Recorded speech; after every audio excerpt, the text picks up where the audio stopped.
حكومة مواطن أريد أتحدى المشاهدات اللي عندي، شنو اللي أشوفه في بغداد.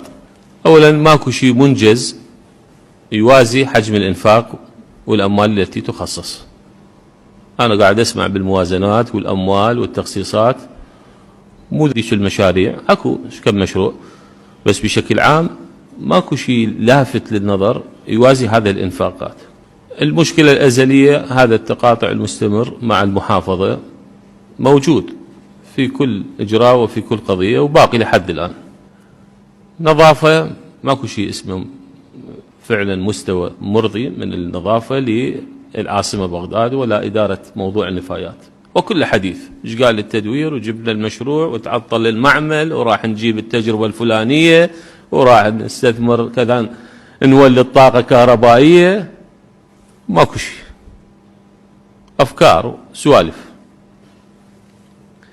تجاوزات ما شاء الله في أقرب المواقع للمنطقة الخضراء اللي هي المنطقة الرسمية الدولية، التجاوزات موجودة. كيف الحال بباقي المناطق؟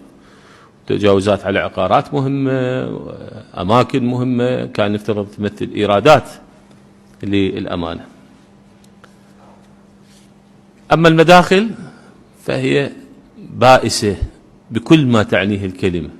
كل المشاريع أيضا اللي كانت موجودة في المرحلة السابقة كانت مجرد صرف أموال وشبهات فساد واضح. المترو حتى لو يجي المترو هم ملينا من عنده من كثر ما نسمع.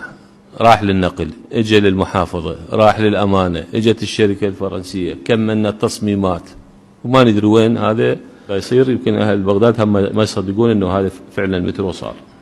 من تقعد ويا الوزارات وتسأل عن العلاقة مع الأمانة، تقاطع في تقاطع، وما نعرف وين المشكلة بالوزارات بالأمانة.